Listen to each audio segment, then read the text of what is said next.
Good day, everyone. I'm Melody 10, and today I'll be presenting a topic that affects all of us daily: barriers to effective communication. Let's take a closer look at what's getting in the way of clear understanding and how we can overcome these challenges.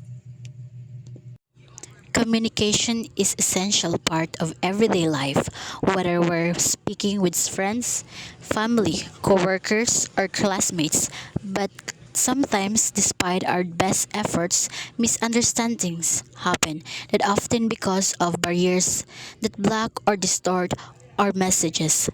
In this presentation, we'll explore the most common types of communication barriers and way to break them down. Communication barriers come in many forms. Physical barriers include things like noise or distance. Physiological barriers are related to our mental state, stress, anxiety, or distractions. Language barriers involve unfamiliar words, accents, or jargon. And finally, cultural barriers arise with values, beliefs, or norms differ across groups. Recognizing these types help us to understand where communication can go wrong.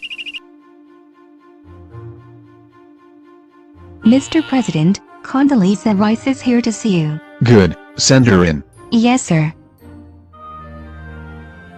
Good morning, Mr. President. Oh, Condoleezza, good to see you. What's happening?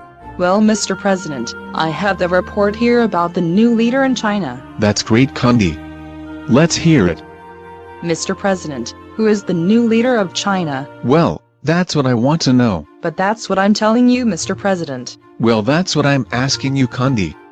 Who is the new leader of China? Yes. I mean the fellow's name. Who? The guy in China. Who? The new leader of China. Who? The Chinaman. Who is leading China, Mr. President? What are you asking me for? I'm telling you who is leading China. Well, I'm asking you, Condi, who is leading China? That's the man's name. That's whose name? Yes. Will you or will you not tell me the name of the new leader of China? Yes, sir. Yasser? Yasser Arafat is in China? I thought he was in the Middle East. That's correct, sir. Then who is in China? Yes, sir. Yasser is in China? No, sir. Then who is? Yes, sir. Yasser? No, sir. I need to know the name of the new leader of China, so I want you to get me the Secretary General of the United Nations on the phone. You want coffee? No, You don't want coffee? no. But now that you mention it, I could use a glass of milk. And then get me the UN, Yes, sir. not Yasser. The guy at the United Nations. Coffee? Milk. Will you please make that call? And call who? Well, who is the guy at the UN? No. Who is the guy in China? Will you stay out of China? Yes, sir. And stay out of the Middle East? Just get me the guy at the UN. Coffee? Alright.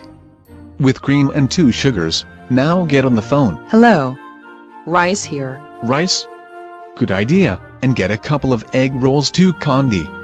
Maybe we should send some to the guy in China and the Middle East. Can you get Chinese food in the Middle East? I don't know.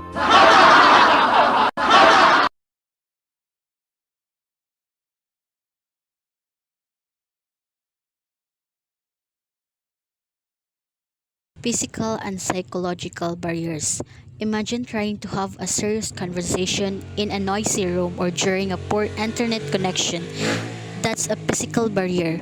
On the other hand, if someone is feeling unconscious, distracted, or angry, that may not fully understand or engage with what's being said, these psychological factors can cause communication to break down even in a quiet environments. Language and cultural barriers. Language can be a major hurdle. For example, using technical jargon with someone unfamiliar with that field can lead to confusion. Also, cultural differences affects how we interpret messages. Some cultures value distractness while others rely on a context and indirect cues. Without awareness of these differences, misunderstanding can easily occur. Real life example or case study.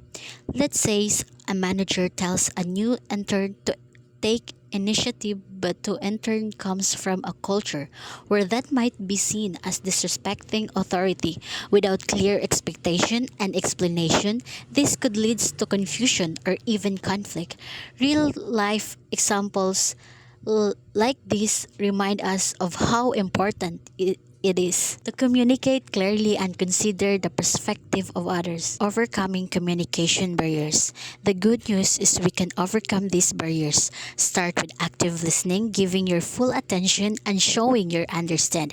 Use simple, clear language and don't be afraid to ask questions or repeat key points. Being aware of cultural differences also helps to prevent an international offense or confusion. Small changes can make a big impact.